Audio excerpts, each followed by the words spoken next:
zéro déchet sax man xaw ma sax lan moo dugal ci déchet. zéro échec. Bon waaw voilà la moo wundu kuréel bi et puis expliquer ñu daal. Tout d'abord rabbi ishrah li sadri wa yassir li amri wahlul uqdatan min lisani yafqahu qawli.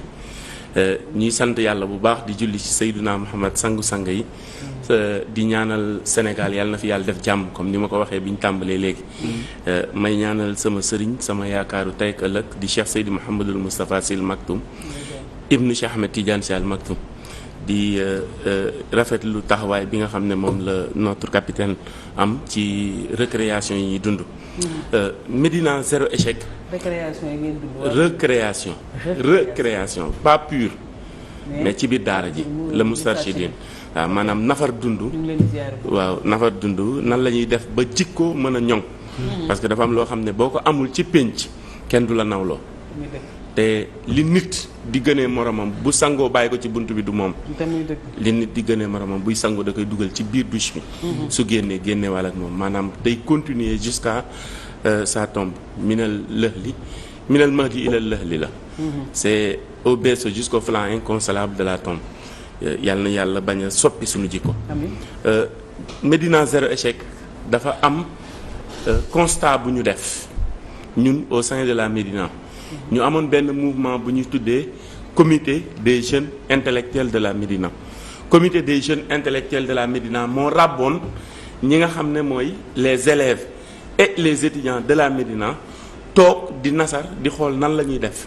En 2011 après constat on a vu les résultats de la Médina en tant que tel mu bokk ci ñi nga xam ne ñoo mujj ci examen yi ñu mujj yépp mu metti benn soxna su baax je le dis partout muy Maman Kiné Diop ancienne planificatrice de l'inspection de l'éducation et de la formation ci la jël benn initiative ànd kook l'ancien maire na ko yàlla yërëm muy Birame Sassoum Sy ñu toog xalaat ak ku ñuy wax Djibi Coulibaly tonton Djibi ñu travailler ci ay cours de vacances ñu ne pourquoi pas ne pas intégrer les jeunes de la commune dans ce projet ñu mën a travailler pour ñu relever le niveau parce que y avait un problème de lecture d'abord et un problème de compréhension des contextes ñu toog xalaat ko ñu travailler ko 2010 2011 vacances 2012 ñu commencé dugg ci biir année scolaire bi di organiser ay cours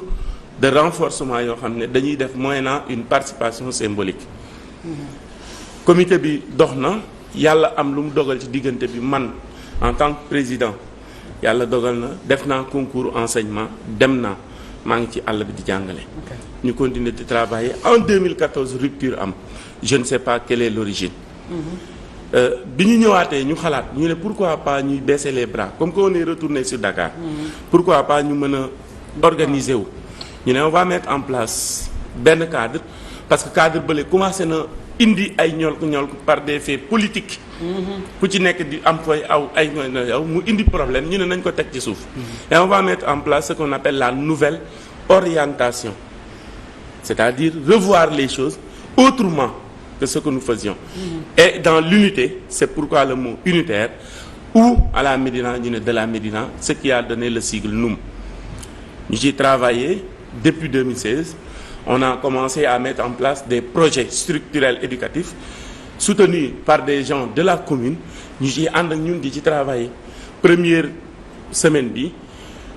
année bi mu metti ñu def ko à l'espace de 3 mois parce que on devait prendre des gens qui devaient nous accompagner pour qu'on puisse maintenir la masse scolaire bi ñu demee nag ba xalaat ci ñu ne léegi nañ ko organiser 3e année bi ci la ñu commencé def ce qu'on appelle des journées de renforcement de capacité et de révision des remédiations intégrales où on invite des enseignants comme tey jii ñu invité Adama Fall en tant qu'enseignant mu ñëw joxe cours.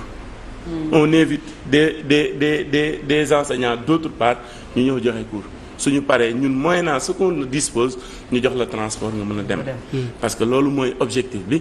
ñu ne léegi concept bi mooy Médina zéro échec objectif bi mooy avoir 100% de réussite à la Médina qui est notre quartier de cœur. qui est notre commune que nous aimons.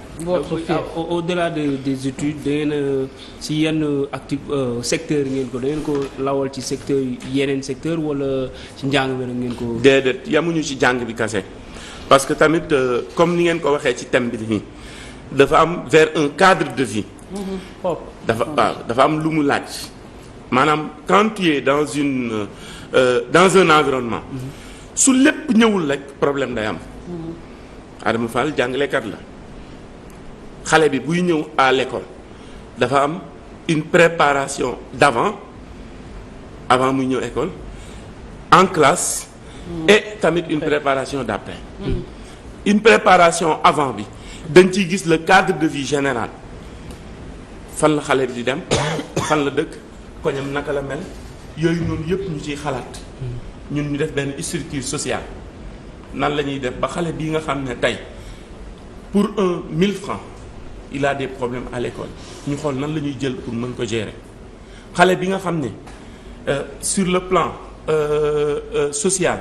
problème day am mais sur le plan sanitaire problème day am ñu dem xool ku mel ni père ñëw waxtaan ak moom ne ko ñun de am nañu benn xale nangam ak nangam ak nangam duñ ci sax interféré wu dañ koy mettre directement en rapport avec lui pour mu mën ko jàppale. durant l'année le mois de Ramadan nous sillonnons l'ensemble des mosquées et certains hommes yi nga xam ne ñoo fa nekk ñu xool ñun par rapport nos moyens que nous disposons et la participation de nos partenaires sur ce nga may ma rek ma remercier la fondation Gas et Zedine qui nous accompagne depuis plus de 3 ans dans ce projet social bi nga xam ne moom la ñuy def au sein de notre commune ànd ko les enfants dans ce projet Médina Zéro Échec. ok donc xale yi dañuy am loolu la ñuy ay kii quoi dañuy am ay tuteurs. waaw dañuy chercher des tuteurs. ñu jàppale leen pour ñu continuer léegi ñun suñu demee ci biir structure bi dafa am élément bu nekk ak lu muy doxal. Il y a ce qu'on appelle la sensibilisation et la formation des élèves qui est gérée par nous-mêmes. dañuy xool nan la ñuy def ba xale bi ñame cadre bi nga xam ne fa la war a dem. pour jàngi. pendant. mooy pour jàngi. mooy forme de sensibilisation bi. et aussi en impliquant mettant en place un engagement familial boo xam ne et de la communauté engagement familial et de la communauté mooy système de tutorat bi nga xam ne moom la ñuy def. d'accord. waaw ñun ci noonu la ñuy duggee et collaboration avec les institutions locales. dañu koy def institution locale nag ku ko tudd tu vas parler de la mairie on écrit on les informe tu vas parler des entités qui sont dans notre commune yoo xam ne c'est des entreprises dans le milieu local on les informe et on les demande de s'y impliquer donc intégration de la propriété yooyu yëpp dañ koy def mu xool avec les directeurs avec lesquels on travaille nan lañ koy mën a defee. d'accord tey boo duggee suñu page Facebook nouvelle orientation di nga gis durant les examens on a fait le tour des écoles on n'a aucun sponsor qui nous accompagne là-dessus mais on a fait le tour des écoles amenant de l'eau pour les élèves. pour les élèves. doyen. donc moi c'est plutôt pour savoir mouvement bi c'est wax nga élèves étudiants la population là naka lay participer ci mouvement bi ak l'environnement est-ce qu'il y a des actions dans le cadre de l'environnement bi nga wax. waaw bien sûr dans le cadre population bi ni ñuy participer ñun à titre informatif rek la ñuy doxal on va vers la population pour leur dire que ne nous avons mis en place ça aujourd'hui tout le monde en parle à la Médina que tu le veuilles ou non que tu veux entendre ou tu ne veux pas entendre tu seras obligé d'entendre sama copain moom xam naa ko je le connais très bien waaw moom il est moom xam naa ko man moom xamante nañu. nous habitons dans le même quartier on a eu à habiter dans une même rue si taabalu yàpp ya fa lañ daan taxaw man ak moom xamante nañ bu baax moom moo tax waaw xam na ma bu baax donc li ñuy bëgg mooy cadre environnemental bi on informe la population en leur demandant de venir soutenir ce projet soutenir nag Pape dafa am forme yoo xam ne ñu bëri dañ ciy juum soutenir c'est pas d'ordre pécuniaire. C'est pas de l'argent. Non soutenir yow mën nga ñëw les enfants tey bi ñuy organiser sunu révision bi gën a mag mooy avec les élèves de la classe de troisième j'en profite pour les féliciter du projet Médina Zéro Échec ñoom ñëpp ñu ngi seetaan ñoom Maodo Diouf Zignon. bi yoon ñaata ngeen am. waaw on avait 235 candidats on a fini de terminer on a un pourcentage de 92,24% de réussite. C'est super. waaw mais tey ñooñu noonu taxaw mooy ñoom Zignon ñoom Maodo ñoom Seynabou Top Astou Ndoye ñooñu nga xam ne tey dañu taxawoon c'est des enfants ñi c'est des enfants oui Jean Sidibé Thior c'est des enfants Malick gis nga bu ñuy avant ñuy def cours ñoom ñooy taxaw takk seen ndigg dem lu ñu war a jëli ñu indi ko bu ñu amee problème mu kere ñoo koy lijjanti dañuy commencer di la décharger pour que ñoom ñu mën a travailler dans de très bonnes conditions.